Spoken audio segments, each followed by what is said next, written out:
Now, this National Geographic program I was telling you about, it features a Aussie bloke called Ken Ham, and to my way of thinking he's a complete moron.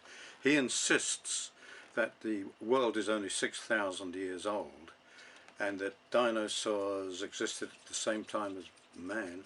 In fact, I believe in his museum or whatever it is he's created, his gallery, he actually has models of children riding on the backs of dinosaurs. I'm not sure about that, but I seem to remember seeing that. Now, what he's decided to do in order to prove the existence of Noah's Ark, in actual fact what he does is the exact opposite. He got all his followers to donate money.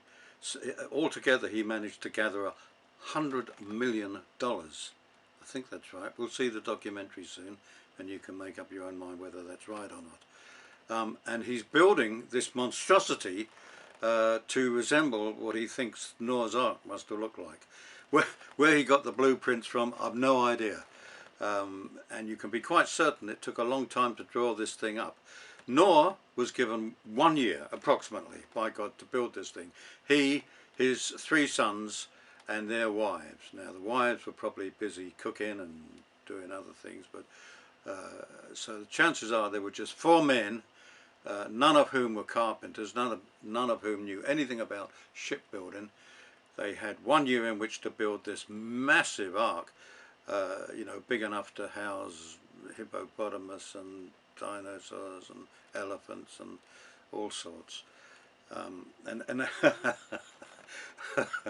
And that's not even mentioning the time it took to gather all these animals together, you know, sort of racing off to, that sound you can hear, that's my doggy scratching. I wonder if he was on board the ark. His grandfather probably was. You know, it must have taken quite a while to zoom up to the Arctic and gather all the polar bears, and then zoom down to Australia, gather a few kangaroos and wombats and wallabies and, you know, lesser spotted this and that. Anyway, cut a long story short, Ken Ham is building this thing. It's nearly completed, and it's you know, it's quite something to look at. But in order to build it, he had hundreds of volunteers helping him. And here's the thing: they started off with finished timber. Now, I'm asking you, how long do you think it took 4 men to cut down one big cedar tree? I'm assuming it was probably cedar because they were prolific in that area. Cut down that one tree and then neatly slice it into planks. And bearing in mind all they had were the crudest possible instruments. According to the Bible, the ancient Hebrews didn't even have iron.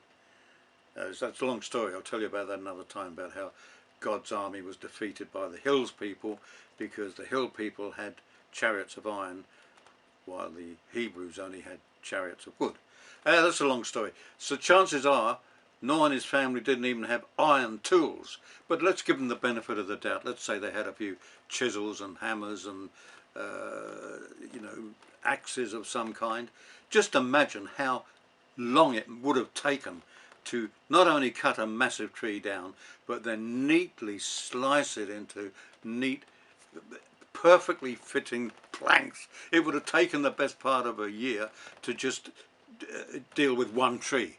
But anyway, Ken Ham bought, you know, hundreds, thousands probably of finished planks, finished timber, and then he had access to all the latest power tools and hundreds of volunteers operating these power tools, and it's taken him almost a year to get this far with all those advantages. So we'll take a look at this this National Geographic program, and then you make up your own mind whether or not Ken Ham has proven that an ark could possibly have existed, or whether he's proved the exact opposite. I think this dingaling has proved, not that any proof was needed, that it couldn't possibly have been achieved with just 4 men with primitive tools and no finished wood. You make up your own minds. I'll catch up with you in a minute.